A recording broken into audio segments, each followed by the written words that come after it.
नमस्कार दोस्तों, Jharkhand coaching classes की यूट्यूब चैनल में आप लोगों का स्वागत है। जैसा कि आप लोग को पता है, हम लोग इस सीरीज में यूपीएससी के प्रीवियस ईयर क्वेश्चन को डिस्कस कर रहे हैं। वर्तमान समय में हम लोग आधुनिक भारत के जो भी प्रश्न आए हुए हैं 2013 से लेके 2022 तक के, उन सभी प्रश्नों को डिस्कस कर रहे हैं।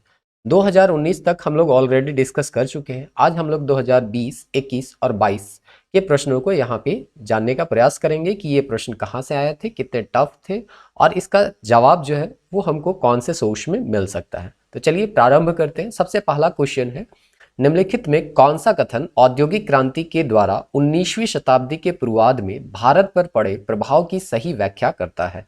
तो आपको बताना है, सबसे पहले आपको ध्यान में रखना है 19वीं शताब्दी के पूर्वार्ध में कहा गया है, अर्थात 1800 से लेके 1850 के बीच का काल को आपको दिमाग में रख के ये जवाब को बताना है। तो चार ऑप्शन आपको दिए गए हैं। भारतीय दस्तकारी उद्योग नष्ट हो गए थे।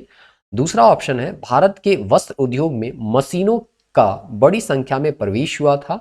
तीसरा ऑप्शन है, देश के अनेक भागों में रेलवे लाइनें बिछाई गई थी। और चौथा ऑप्शन है, ब्रिटिश उत्पादन के आयात पर भारी शुल्क लगाया गया था।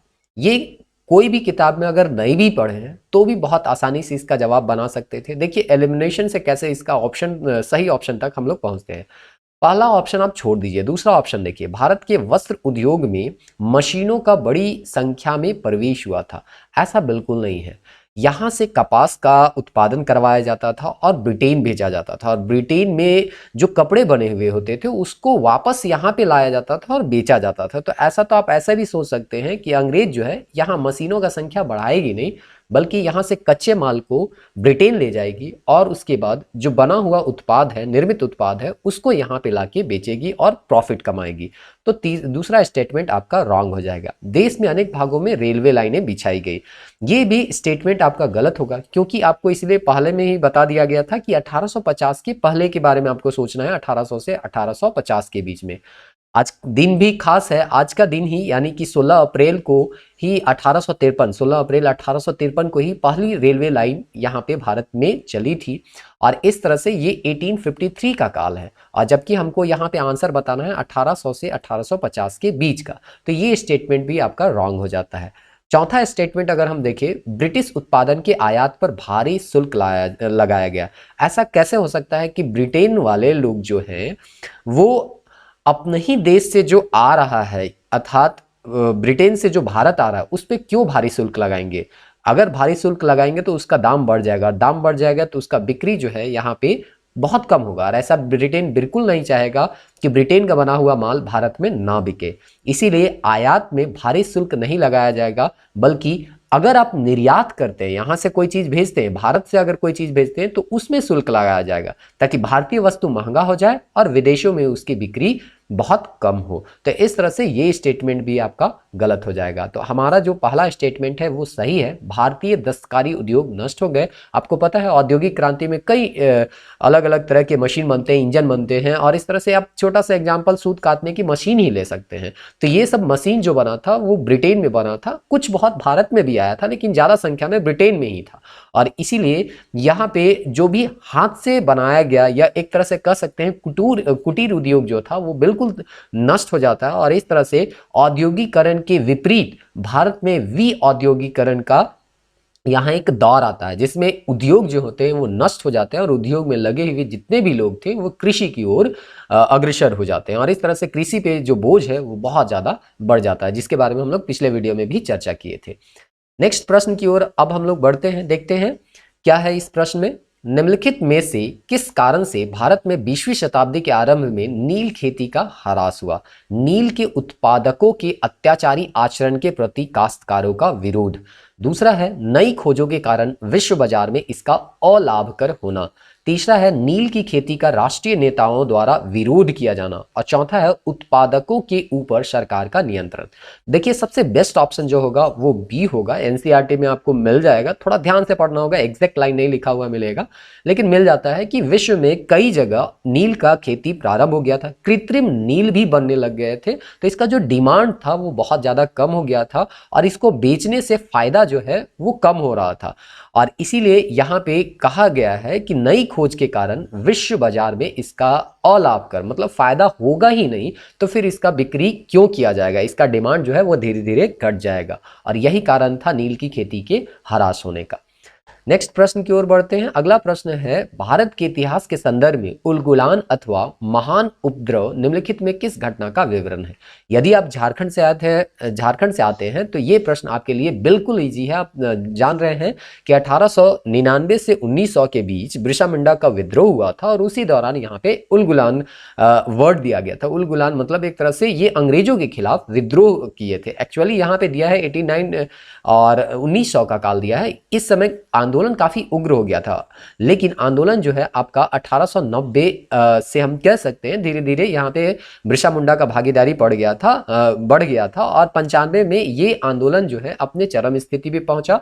फिर इनका गिरफ्तारी होता है 1897 में। जब इसको रिहा किया जाता है तो 1897 से लेके 9 जून 1900 तक, जब तक ये इनका देहांत जेल में नहीं होता है, तब तक ये जो है आंदोलन को आगे बढ़ाते हैं। तो ये बहुत ही इजी प्रश्न था। यदि आप झारखंड से नहीं हैं तभी इस प्रश्न को नहीं बना सकते हैं, या आपको हो सकता है याद ना हो। अगर आप झारखंड से, बहुत इजीली इस प्रश्न को आप बना सकते थे। अगला प्रश्न है, स्वतंत्रता संग्राम के समय लिखी गई शाखाराम गणेश देवस्कर की पुस्तक देशेर कथा के संदर्भ में निम्नलिखित कथनों पर विचार कीजिए। इस पुस्तक ने औपनिवेशिक राज्य द्वारा मस्तिष्क के सम्मोहक विजय के विरोध में चेतावनी दी। इस पुस्तक ने स्वदेशी नुक्कड़ नाटकों तथा लोक गीतों को प्रेरित किया। देवस्कर द्वारा देश शब्द का प्रयोग बंगाल क्षेत्र के विशिष्ट संदर्भ में किया गया। देखिए, ये जो स्टेटमेंट है आपको रेयरली किसी बुक में देखने को मिलेगा। बहुत ज़्यादा ये टफ क्वेश्चन के अंतर्गत हम लोग इसको रख सकते हैं, क्योंकि जनरल या एक तरह से कहें जो रेगुलर बुक हम लोग पढ़ते हैं उस बुक में इसका आंसर जो है वो मिलता नहीं है। एक्चुअली में ये तीसरा स्टेटमेंट जो है वो गलत है। ये बंगाल क्षेत्र के लिए नहीं ये सीमित था, बल्कि ये पूरे भारत क्षेत्र के लिए ये आंदोलन जो है वो चलाया जा रहा था और इस तरह से जागरूकता फैलाया जा रहा था। तो आंसर जो है, अगर 3 ऑप्शन अगर हम काट दें तो यहाँ पे बी, सी और डी कट जाता है और हमारा जो आंसर आ जाता है वो ए आ जाता है। तो कुछ इस तरह के प्रश्न आ रहे हैं आजकल और इसीलिए कट ऑफ जो है वो धीरे धीरे अब लो जा रहा है, पहले की तुलना में अब लो जा रहा है। तो इसका कारण यही है कि क्वेश्चन जो है थोड़ा सा डिफिकल्ट आ रहा है, जो रेगुलर बुक है उससे हट के प्रश्न पूछे जा रहे हैं। अगला प्रश्न है, अस्पृश्य समुदाय के लोगों को लक्षित कर प्रथम मासिक पत्रिका विठाल विध्वंसक किसके द्वारा प्रकाशित किया गया था। तो ये है गोपाल बाबा वलंकर। ये भी आपको रेगुलर बुक में देखने को नहीं मिलेगा, इसीलिए ये भी हम लोग टफ की श्रेणी में रख सकते हैं। अगला प्रश्न है, भारतीय इतिहास के संदर्भ में 1884 का रखमाबाई मुकदमा किस पर केंद्रित था। महिलाओं का शिक्षा पाने का अधिकार, सहमति की आयु और दाम्पत्य अधिकारों का प्रत्यास्थापन। तो यहाँ पे ये प्रश्न भी एक तरह से कह सकते हैं। देखिए, 2020 के बाद जो इतिहास का प्रश्न आ रहा है वो थोड़ा सा टफ हो गया है। जो जनरल बुक है उस सब में हम लोगों को इसका सॉल्यूशन जो है वो नहीं मिल रहा है, तो घबराना नहीं है। कट ऑफ भी थोड़ा तो लू चला गया है पिछले साल के तुलना में। तो इस तरह से इसका जो आंसर हो जाएगा वो बी हो जाएगा, अर्थात 2 यहाँ पे है सहमति की आयु और दाम्पत्य अधिकारों का प्रत्यास्थापन। यहाँ पे महिलाओं की शिक्षा से रखमाबाई मुकदमा जो है वो कोई लेना देना इसका नहीं था। अगला प्रश्न है, वेलेज़ली ने कलकत्ता के फोर्ट विलियम कॉलेज की स्थापना किस लिए की थी। बहुत ही आसान प्रश्न है, इसका डायरेक्ट हम आसान आंसर दे देते हैं। वह ब्रिटिश नागरिकों को भारत में प्रशासन हेतु प्रशिक्षित करना चाहते थे। चूंकि इसके बारे में हम लोग ऑलरेडी पिछले वीडियो में डिस्कस कर चुके थे कि कई कॉलेज जो है वो या एक तरह से शिक्षण संस्थान जो है वो बनाए जा रहे थे। जैसे कि यहाँ पे देखे थे वारेन हेस्टिंग जो है वो फारसी भाषा के अध्ययन के लिए 1781 में कलकत्ता मदरसा की स्थापना करते हैं। ये प्रश्न पूछा गया था। 1784 में विलियम जोन्स जो है एस्थेटिक सोसाइटी ऑफ बंगाल का स्थापना करते हैं। जोनाथन डंकन वाराणसी में प्रथम संस्कृत कॉलेज करते हैं, ये भी पूछा गया था। श्रीमती एनी बेसेंट जो है सेंट्रल हिंदू कॉलेज बनाते हैं, जो आगे चल के मदन मोहन मालवीय द्वारा 1960 में बनारस हिंदू विश्वविद्यालय के रूप में बदल दिया जाता है। और उसी क्रम में एक स्टेटमेंट था 1800 में, लॉर्ड वेलेज़ली जो है वो असैनिक अधिकारी, जिसको हम लोग सिविल सर्वेंट अभी बोलते हैं, कि शिक्षा के लिए फोर्ट विलियम कॉलेज का स्थापना किया था। इसलिए बहुत ही इजी क्वेश्चन था। अगर आप भारत में शिक्षा का इतिहास अगर पढ़े होंगे तो बहुत आसानी से इसका जवाब दे सकते हैं। अगला प्रश्न है, गांधी इरविन समझौता से। तो गांधी इरविन समझौता में निम्नलिखित में से क्या सम्मिलित था या थे। राउंड टेबल कॉन्फ्रेंस, जिसको हम लोग गोलमेज सम्मेलन के नाम से जानते हैं, में भाग लेने के लिए कांग्रेस को आमंत्रित किया गया। तो आप जानते हैं सविनय अवज्ञा आंदोलन हुआ था, तो गांधी इरविन समझौता हुआ, और इसके बाद जो है वो दूसरे गोलमेज सम्मेलन में गांधी जी भाग लेने भी ब्रिटेन गए हुए थे। तो इसलिए ये स्टेटमेंट बिल्कुल सही है। यहाँ पे दिया गया है सेकेंड स्टेटमेंट जो है, असहयोग आंदोलन के संबंध में जारी किए गए अध्यादेश को वापस लेना। देखिए यहाँ पे आपका ट्रांसलेशन में मिस्टेक है। यहाँ पे अगर इंग्लिश क्वेश्चन देखिएगा तो यहाँ सिविल डिसओबीडियंट मूवमेंट है, जो कि सविनय अवज्ञा आंदोलन के नाम से हम लोग जानते हैं। तो इसको यहाँ पे लिख दिया गया है असहयोग आंदोलन, इसीलिए इस क्वेश्चन को रद्द कर दिया गया है। लेकिन आप मान के चलिए यहाँ सविनय अवज्ञा आंदोलन ही है, तो ये अगर यहाँ पे सविनय अवज्ञा आंदोलन रहता तो ये स्टेटमेंट सही था। लेकिन आपको ये आइडिया होना चाहिए कि ये जो है रद्द कर दिया गया है, और यहाँ पे असहयोग आंदोलन टाइप हो गया था सविनय अवज्ञा आंदोलन के बजाय। लेकिन स्टेटमेंट जो है आपका सही है सविनय अवज्ञा आंदोलन के संदर्भ में। दूसरा है पुलिस की जातियों की जांच करने हेतु गांधी जी की सुझाव की स्वीकृति, ये आपका सही नहीं है। और चौथा है केवल उन्हीं कैदियों की रिहाई जिन पर हिंसा का अभियोग नहीं है था, ये बिल्कुल स्टेटमेंट सही है। और इसी के कारण जो है वो भगत सिंह जैसे नेता को यहाँ पे रिहाई नहीं मिला था, और इसका काफ़ी ज़्यादा उनको विरोध का सामना करना पड़ा था। और इसीलिए इसका जो आंसर हो जाएगा वो हो जाएगा 2, 3 और सॉरी यहाँ पे बी हो जाएगा 1, 2 और 4। तो यहाँ पे आपका ये सही है, 3 जो स्टेटमेंट है वो आपका गलत था।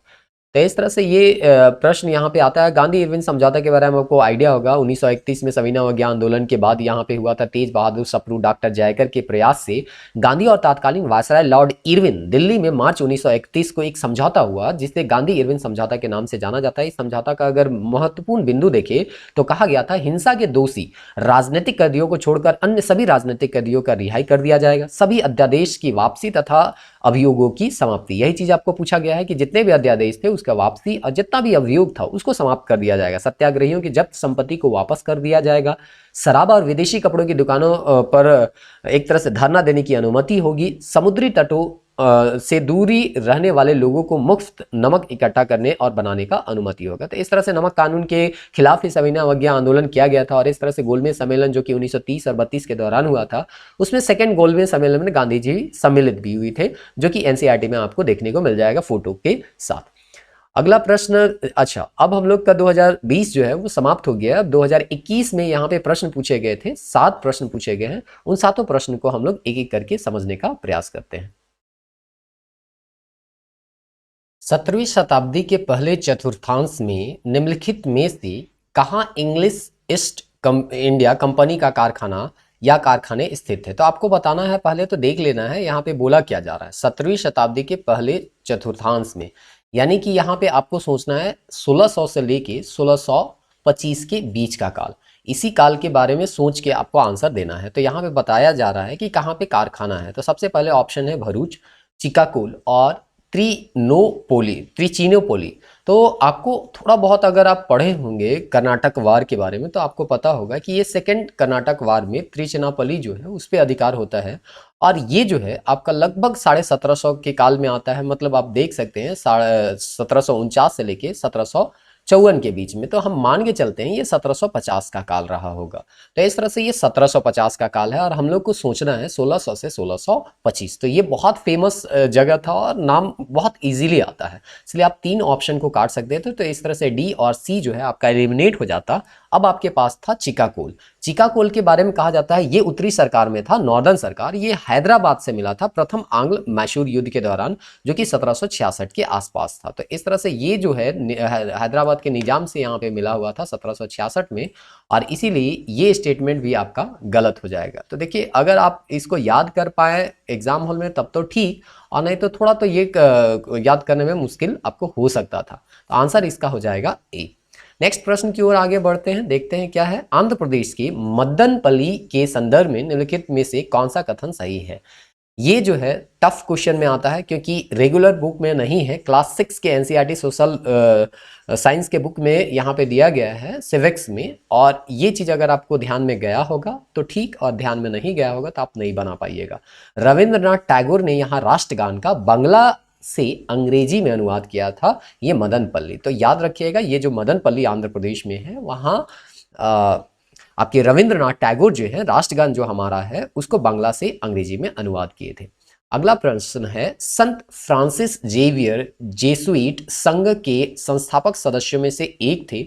संत फ्रांसिस जेवियर की मृत्यु गोवा में हुई तथा यहाँ उन्हें समर्पित कर एक गिरजाघर है। गोवा में प्रति वर्ष संत फ्रांसिस जेवियर के भोज का अनुष्ठान किया जाता है। इस तरह के प्रश्न आजकल पूछे जा रहे हैं। तो देखिए, ये जो स्टेटमेंट है आपका गलत है। संत फ्रांसिस जेवियर की मृत्यु गोवा में हुई तथा यहाँ उन्हें एक गिरजाघर में रखा गया, ये स्टेटमेंट गलत है। तो हमारा जो आंसर हो जाएगा 1 और 3, यानी कि पहला और तीसरा स्टेटमेंट सही है और दूसरा स्टेटमेंट जो है गलत है। इसके बारे में अगर देखिएगा तो थोड़ा सा आपको रेगुलर बुक में तो कहीं यहाँ पे मिलने वाला है नहीं। यहाँ पे आपको विकिपीडिया में अगर देखिएगा तो इसके बारे में थोड़ा सा आपको डिटेल मिल जाएगा कि इसका डेथ जो हुआ था वो आपका हांगकांग रीजन में हुआ था। तो इसलिए ये सेकंड स्टेटमेंट आपका गलत है। अगला प्रश्न है, इनमें से कौन सेक्रेटरी के रूप में हिंदू फीमेल स्कूल से संबंध थे जो बाद में बेथुन फीमेल स्कूल के नाम से जाना जाने लगा? ये आपको मिल जाएगा ईश्वर चंद्र विद्यासागर। और इसके बारे में हम लोग शिक्षक प्राथमिक शिक्षक विकास शिक्षण संस्थान का विकास जब देखेंगे तो देखेंगे जे.ई. बेथुन जो है 1849 में भारतीय बालिकाओं के लिए एक विद्यालय जो है वो स्थापना करते हैं। लॉर्ड डॉलहौसी इस विद्यालय को अपने हाथ में लेकर बेथुन महाविद्यालय को भारतीय महिला शिक्षा का प्रमुख केंद्र बना दिया। तो इन्फॉर्मेशन आपको मिल सकता है। अगला प्रश्न है, इनमें से कौन अंग्रेजी में अनूदित प्राचीन भारतीय धार्मिक गीति काव्य सॉन्ग्स फ्रॉम प्रिजन से संबंधित है? तो ये है आपका मोहनदास करमचंद गांधी से संबंधित है। जब ये यरवदा जेल में पूना में थे तब वो जो है इसके बारे में लिखे थे। इसी तरह से यहाँ पे, लेकिन ये रेगुलर बुक में अगेन ये नहीं मिलता है। तिलक जो है वो जब जेल में थे तो गीता रहस्य लिखे थे Arctic home of the Aryans करके। सरोजनी नायडू इस तरह से लिखती है द बाजार ऑफ हैदराबाद। तो ये जो है रेगुलर बुक में नहीं मिलता है। अगर आप कहीं पे पढ़े होंगे तो ठीक, और नहीं तो ये प्रश्न आपको नहीं आता। अगला प्रश्न है, भारतीय इतिहास में 8 अगस्त 1942 के संदर्भ में निम्नलिखित कथनों में कौन सा सही है? कुछ इजी प्रश्न भी देखने को मिल जाता है और आप ये सभी कोई जानते हैं 8 अगस्त जो है उस समय भारत छोड़ो प्रस्ताव जो है वो अंगीकार किया गया था। तो इस तरह से यह भारत छोड़ो आंदोलन जो है वो प्रारंभ हुआ था। अगला प्रश्न है, औपनिवेशिक भारत के संदर्भ में शाह नवाज खान, प्रेम कुमार सहगल और गुरबख्श सिंह ढिल्लों याद किए जाते हैं। ये भी बहुत ही कॉमन है। अगर आप आज़ाद हिंद फौज के बारे में पढ़े हैं तो इन तीनों का नाम जो है आपको देखने को मिल जाएगा। देखिए यहाँ पे आपको देखने को मिल रहा है कि शहनवाज करके दिया गया है, फिर ढिल्लों करके दिया है और सहगल करके दिया है। तो इस तरह से यहाँ पे आपका कैप्टन शहनवाज है जो कि मुस्लिम थे, जी.के. सहगल जो कि हिंदू थे और गुरबख्श सिंह जो कि पंजाबी थे। इन तीनों पे राजद्रोह के आरोप में लाल किला में मुकदमा चलाया जा रहा था 1945 में। और इस तरह से कांग्रेसी देशभक्तों ने आज़ाद हिंद के बचाव समिति का गठन किया जिसमें भूला भाई देसाई के नेतृत्व में तेज बहादुर सप्रू काटजू और अरुणा असफ अली जैसे वकील जो है यहाँ पे मुकदमा लड़ते हैं। पंडित नेहरू भी कार्रवाई के प्रथम दिन यहाँ पे वकील के रूप में उपस्थित थे। आज़ाद हिंद फौज के बंदियों के जो समर्थक थे उसमें देशव्यापी आंदोलन भड़क गया। ब्रिटिश सरकार पर अत्यधिक दबाव पड़ने लगा। अंततः सरकार को तीनों को रिहा करना पड़ा था। सुभाष चंद्र बोस की मृत्यु के बाद आज़ाद हिंद आंदोलन को अंत के रूप में देखा जाता है। मतलब इनका एक तरह से देहांत हो या इनका कुछ अता पता नहीं चला कि आखिर ये कहाँ गायब हो गए। और इस तरह से आज़ाद हिंद आंदोलन जो था वो एक तरह से अंधेरे में चला गया, वो समाप्त हो गया, हम लोग मान के चल सकते हैं। दूसरी शक्तियों के पराजय के पश्चात 1945 में द्वितीय विश्व युद्ध भी समाप्त हो गया। अगला प्रश्न जो है वो 2022 का है। तो चलिए देखते हैं 2022 में कौन कौन से प्रश्न पूछे गए थे। 2022 में 3 प्रश्न पूछे गए हैं। कौन कौन से प्रश्न थे देखते हैं। पहला प्रश्न है, निम्नलिखित स्वतंत्रता सेनानियों पर विचार कीजिए। बारिंद्र कुमार घोष, योगेश चंद्र चैटर्जी, रास बिहारी बोस। उपरोक्त में से कौन गदर पार्टी के साथ सक्रिय था? गदर पार्टी के बारे में आपको पिछले वीडियो में बहुत डिटेल में बताया गया था और उसमें रास बिहारी बोस का नाम तो नहीं आया था, वो बाद में चूंकि जुड़े थे, लेकिन आपको ऐसा है कि बाद में खुद से पढ़ना पड़ेगा। तो रास बिहारी बोस जो है वो गदर पार्टी से जुड़ते हैं। और वैसे भी बारिंद्र कुमार घोष और योगेश चैटर्जी के बारे में आपको पता होगा, ये गदर आंदोलन से जुड़े हुए नहीं थे।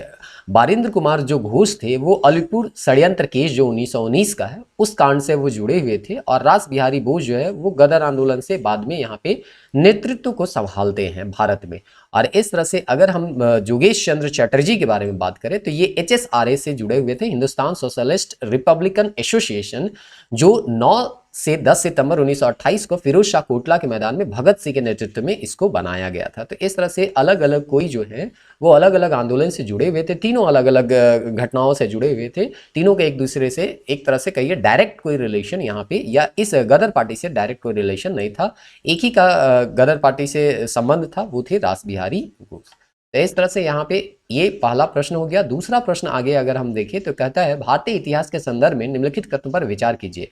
डच लोगों ने पूर्वी तटीय क्षेत्रों में गजपति शासकों द्वारा प्रदान की गई जमीन पर अपनी फैक्ट्रियां गोदाम स्थापित की। दूसरा है अल्फांसो दे अल्बुकर्क ने बीजापुर सल्तनत से गोवा छीना। तो देखिए अल्फांसो दे अल्बुकर्क के बारे में दिया गया है कि गोवा जो है वो बीजापुर के सुल्तान से किया, और ये बहुत कॉमन स्टेटमेंट है, कहीं पे भी आपको पढ़ने को मिल जाएगा। तीसरा स्टेटमेंट है अंग्रेजी ईस्ट इंडिया कंपनी ने मद्रास में विजयनगर साम्राज्य के एक प्रतिनिधि से पट्टे पर ली गई जमीन के एक प्लॉट पर फैक्ट्री बनाई। तो चंद्रगिरी के बारे में बात कर रहा है, जो कि बिल्कुल सही है, और ये भी आपको कोई भी बुक में आपको देखने को मिल जाएगा। तो इस तरह से पहला स्टेटमेंट जो है वो गलत है और बाकी दोनों स्टेटमेंट जो है आपका सही है। इसके बारे में थोड़ा सा देख लेते हैं पुर्तगालियों के बारे में कि 20 मई 1498 को वास्को डी गामा जो है वो कालीकट में यहाँ पे आता है और 60 गुना मुनाफा कमाता है, और इस तरह से विश्व के नज़र में भारत जो है वो आ जाता है। और इस तरह से यहाँ पे पुर्तगाली वायसराय जो प्रथम थी वो फ्रांसीसी डी अल्मीडा थे, बाद में यहाँ पे दूसरा जो आते हैं वो अल्फांसो डी अल्बुकर्क आते हैं। इसी के बारे में आपको पूछा गया था। उसके बाद यहाँ पे देखते हैं कि ये जो अल्फांसो डे अल्बुकर्क थे वो पुर्तगाली शक्ति के वास्तविक संस्थापक माने जाते हैं, और इसी के बारे में पूछा गया था। बीजापुर के शासक यूसुफ आदिल शाह के मृत्यु के पश्चात ये गोवा पे अधिकार कर लेते हैं 1510 में, जो कि सवाल में अभी ऑप्शन में एक आपका था। दूसरा है 1511 में दक्षिण पूर्व एशिया की महत्वपूर्ण मंडी मलक्का में यहाँ पे कब्जा कर लेते हैं, फिर आगे हॉर्मुज में कर लेते हैं, और इस तरह से दीव हो गया, दमन हो गया, धीरे धीरे कब्जा कर लेते हैं और समुद्र में एक तरह से पूरी तरह से पुर्तगालियों का नियंत्रण हो जाता है। इसीलिए इसे कहा जाता है ये काटेज व्यवस्था यहाँ पे शुरू कर देते थे और अपने आप को ये कहते थे इस्तादो द इंडिया, यानी सागर का स्वामी। तो इस तरह से यहाँ पे अगर आगे हम लोग यहाँ पे देखिए इसके बारे में तो पता चलता है कि 1639 में फ्रांसिस डे जो थे वो विजयनगर साम्राज्य के प्रतिनिधि चंद्रगिरी के शासक से 1639 में मद्रास को पट्टे पर लेते हैं और फोर्ट सेंट जॉर्ज किला को यहाँ पे बनाते हैं। तो इसके बारे में भी एक स्टेटमेंट आपका दिया हुआ था। तो अगर आपको ये चीज़ ध्यान में था तो आप इसको बना सकते थे, और ये आपको कोई भी गाइड बुक में मिल जाएगा, कोई स्पेशल बुक आपको पढ़ने की कोई आवश्यकता नहीं है। उसके बाद डच के आगमन के बारे में भी दिया है। तो डच जो है वो डच के बारे में दिया है। 1610 में डचों ने चंद्रगिरी के राजा के साथ समझौता करके पुलिकट के एक अन्य फैक्ट्री की स्थापना की और इसे अपना मुख्यालय बनाया और यहाँ पे स्वर्ण सिक्के का पौगाड़ा डाले। तो इस तरह से तीनों के बारे में अलग अलग स्टेटमेंट था और हम लोग तीनों के बारे में थोड़ा बहुत जानने का प्रयास किया। अगला प्रश्न जो है वो क्रिप्स मिशन से है, जो कि पिछले वीडियो में भी आ चुका है। ये तीसरा बार है जब क्रिप्स मिशन से सवाल पूछा जा रहा है। क्रिप्स मिशन के प्रस्ताव के संदर्भ में निम्नलिखित कथनों पर विचार कीजिए। संविधान सभा में प्रांतीय विधानसभाओं और साथ ही भारतीय रियासतों द्वारा नामित सदस्य होंगे। दूसरा स्टेटमेंट बोलता है नया संविधान स्वीकार करने के लिए जो भी प्रांत तैयार नहीं होगा उसे यह अधिकार होगा कि अपनी भावी स्थिति के बारे में ब्रिटेन के साथ अलग संधि करे। दोनों का दोनों स्टेटमेंट सही है, और ये चीज़ जो है वो शुरुआती वीडियो से ही आपको क्रिप्स मिशन के बारे में बताया गया था। तो उम्मीद करते हैं ये वीडियो जो है वो पुराना वीडियो आप लोग देखे होंगे तो क्रिप्स मिशन के बारे में आप लोगों को आइडिया होगा। इस तरह से आधुनिक भारत का जो हम लोगों का सीरीज था आज ये समाप्त हुआ। नेक्स्ट वीडियो में हम लोग एक नए सब्जेक्ट के साथ आएंगे और उसके प्रश्नों को वहाँ पे डिस्कस करेंगे। मिलते हैं नेक्स्ट वीडियो में, तब तक के लिए जय हिंद।